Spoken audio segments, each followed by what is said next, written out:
Bonjour, bienvenue dans cette vidéo où nous allons découvrir les paramètres basiques physiques de Cinema 4D. Pour aller chercher, je dirais, ces différents paramètres, eh bien, il suffit de cliquer sur le Edit Render Settings, CTRL B.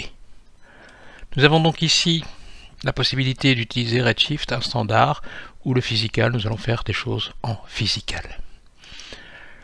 Première chose à régler, le output, c'est-à-dire ce sera la taille de votre image de sortie. Je n'ai pas besoin de régler quoi que ce soit ici, je n'ai pas d'animation, on peut tout laisser par défaut. Je peux éventuellement lui demander de sauvegarder un rendu de manière systématique. Comme ici je dois juste vous montrer les choses basiques, eh bien on ne l'activera pas. Nous avons également la possibilité de séparer les différentes couches de l'image, donc de faire du multipass. On ne va pas aborder la chose ici dans un premier temps.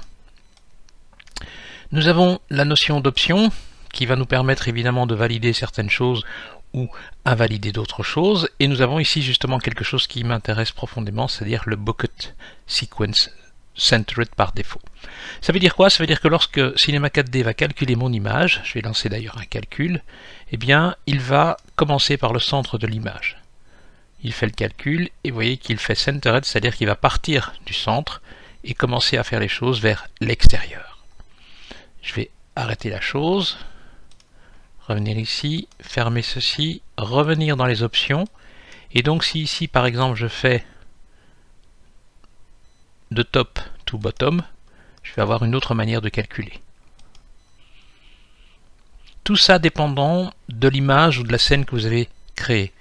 Qu'est-ce que j'entends par là? C'est-à-dire que ici, si par exemple je fais des modifications dans la partie supérieure, eh bien j'ai besoin de voir ceci avant de voir la partie inférieure. Si je me rends compte qu'il y a une erreur ou que ce n'est pas exactement ce que je veux, eh bien ce que je peux faire stopper et dire Do you want to stop it? Oui, puisque j'ai vu le résultat que je peux modifier. Alors il y a un effet d'escalier très léger. Pourquoi? Parce que je suis en 70%. Si je me remets en 100%, je vois que j'ai quelque chose qui est plus correct. Pour que ce soit plus pratique par rapport à la fenêtre de travail, ce que nous allons faire tout de suite, c'est que nous allons modifier les paramètres de rendu. Je vais revenir ici dans l'output, et ce que je vais faire, je vais prendre une taille plus petite. Pas 1900 machin, on va faire 1280 sur 1024. Vous voyez qu'il y a une modification qui s'est faite. Si maintenant j'appuie sur Render, j'ai quelque chose qui dans les 100% rentre facilement et le calcul se fait. Nous allons donc arrêter le rendu, oui, et changer à nouveau ce paramètre, c'est-à-dire le paramètre de output plus exactement, le paramètre des options, et lui dire qu'on aimerait bien avoir quelque chose qui est le classique des classiques, le Centered. Il y a donc la possibilité également de créer des images en stéréo. Le Team Render va nous permettre, si nous avons plusieurs machines et nous avons donc un réseau avec des versions de ces 4D, vous pouvez très bien avoir une version simple, simplifiée qui s'appelle Team Render pour justement accélérer le calcul. Nous avons la possibilité par exemple de modifier certains matériaux, par exemple le cuivre, je pourrais très bien lui dire j'aimerais bien remplacer le cuivre avec une autre couleur. Et on va faire le test comme ceci rapidement, je vais aller ici dans Material Manager. Je vais faire Create, Material, New Standard Material, faire un double clic dessus, désactiver la réflectance, juste garder la couleur et prendre une couleur rouge par exemple. Ce qui veut dire quoi? Ce qui veut dire que maintenant je vais lui demander par exemple, puisque le matériel que je veux remplacer ce sera le cuivre, déjà je coche l'option pour avoir accès aux différentes options. Vous voyez que vous avez une pipette, Start Pick Session, je peux prendre ceci et lui demander de prendre ce matériau là. Qu'est-ce qui va se passer maintenant? Eh bien, si je fais un calcul, on part toujours de la partie centralisée. Et vous voyez que la partie centralisée ici, au départ, elle était évidemment en cuivre. Comme je lui ai demandé de remplacer le cuivre par mon matériau rouge, il l'a fait automatiquement sur tous les éléments qui comportaient mon matériau de cuivre. On va arrêter la chose là. Je n'ai pas spécialement besoin de l'override, donc du coup, je vais désactiver. Nous pouvons bien entendu aller sur physique, et sur physique, qu'est-ce qu'on va... Magic Bullet Look, c'est un une retouche par rapport à l'image. Nous avons donc ici le physique et je peux lui demander par exemple au niveau du basique de changer certains paramètres. Il faut savoir que quand on utilise le rendu physique, certains paramètres sont grisés, c'est-à-dire que tout est centralisé vis-à-vis de ce système de sampler. Donc j'ai ici le physique et je vois que l'anti-aliasing également est grisé, c'est-à-dire que je ne peux rien définir puisque tout ceci sera lié aux paramètres que j'ai indiqués dans la partie physique.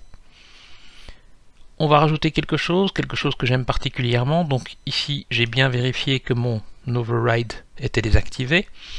Et donc ce que je peux faire, c'est éventuellement fermer ma fenêtre de matériaux.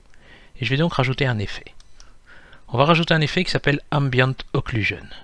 Ambient Occlusion, qu'est-ce qu'il va faire? Eh bien, il va dans tous les creux mettre plutôt une couleur noire. Et dans tout ce qui est relief, il va donc rajouter un roux blanc. Ce sera peut-être pas flagrant, sauf avec une petite chose que je ne vais pas cocher justement, le Evaluate Transparency. Si vous avez des objets transparents, en général, on le coche pour qu'il ne fasse pas une couche noire au-dessus de nos éléments transparents. Pour que ce soit plus rapide à voir, on va aller dans Options et je vais demander de faire cette fois-ci de Bottom to Top.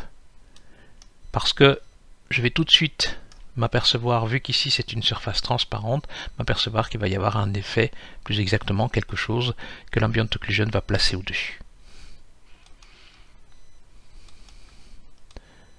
J'ai lancé la chose, il est parti du dessous. J'aurais peut-être pu rapprocher un peu la caméra.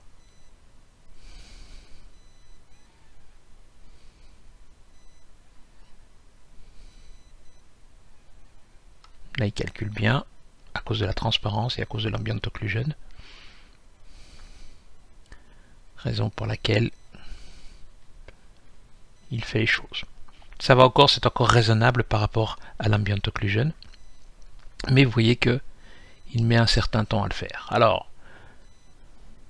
en fait, qu'est-ce que ça va faire dans mon image? Ça va surligner, je dirais, les creux avec du noir. C'est quelque chose qu'en général on utilise dans ce qu'on appelle du rendu photoréaliste, même si le rendu physique n'est pas ultra photoréaliste dans Cinema 4D.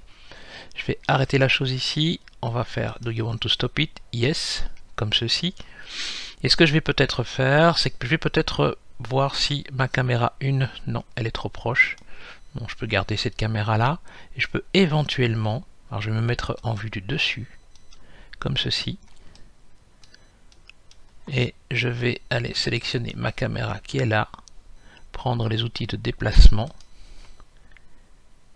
et éventuellement, quoique, non, elle me convient là, j'ai pas la possibilité de la déplacer à cause d'une protection que j'ai placée. Je vais déplacer ceci là, avec du coup là maintenant je peux éventuellement rapprocher de mon sujet. Vous voyez le petit trait orange, et quand j'ai fini, voilà. Alors cette protection, elle sert à quoi? Ça le sert si par hasard je suis distrait et que je veux faire une navigation via Alt-clic gauche dans ma fenêtre, vous voyez qu'il me l'interdit puisque c'est protégé. Je vais refaire un rendu, mais petite chose que j'aurais dû faire avant, eh bien c'est changer les paramètres de rendu pour lui demander de faire par exemple du Centered. Comme ceci, voilà qui est fait.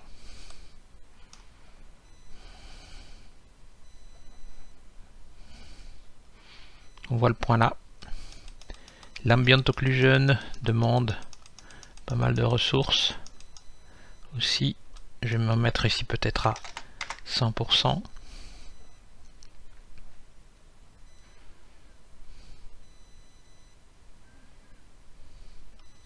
Et en fait, que fait l'Ambient Occlusion? Eh bien, c'est qu'elle va surligner les creux. Et donc, j'aurai un meilleur ressenti de la forme de mon objet et différents éléments qui constituent ma scène.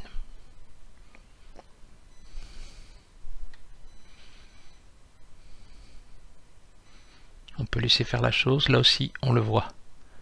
Le petit trait noir qui surligne la chose. Je peux régler les choses, je ne le ferai pas, mais comme ça, vous avez une idée de ces différents éléments et notamment de l'occlusion ambiante.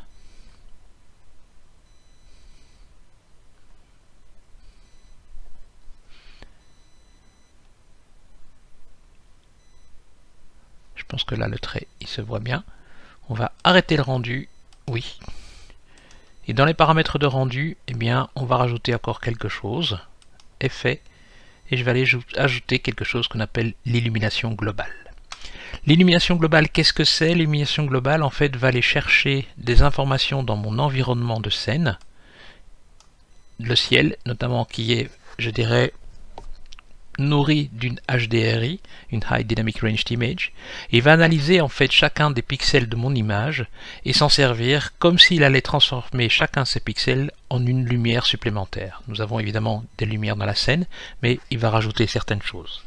La seule chose par rapport à cette, je dirais, technologie-là, c'est que l'ambient occlusion est assez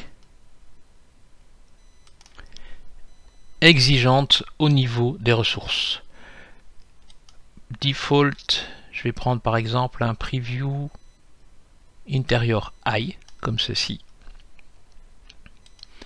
et je vais donc lancer le rendu. On va voir qu'il y a une première couche qui se fait. En fait, là, si je regarde mon image là, pourquoi a-t-il ces couleurs-là? Eh bien, simplement du fait de l'image qui a été placée en environnement, c'est-à-dire cette image qui est ici. Si je fais un double clic dessus, on peut voir la chose qui a été floutée et autres. Et là, en fait, il est en train de faire le calcul, puisque je vais bombarder, si je puis dire, mon image de ces petites lumières. Vous voyez tout de suite que le temps de rendu va être très important, puisque ça ne va pas très vite. Pourtant, la machine est puissante, mais la scène est assez complexe, dirons-nous, par rapport aux paramètres qu'on a rajoutés. Nous allons rester là. Si vous voulez en savoir plus, je vous invite à vous inscrire dans le cours de Initiation à Cinema 4D chez Video Design.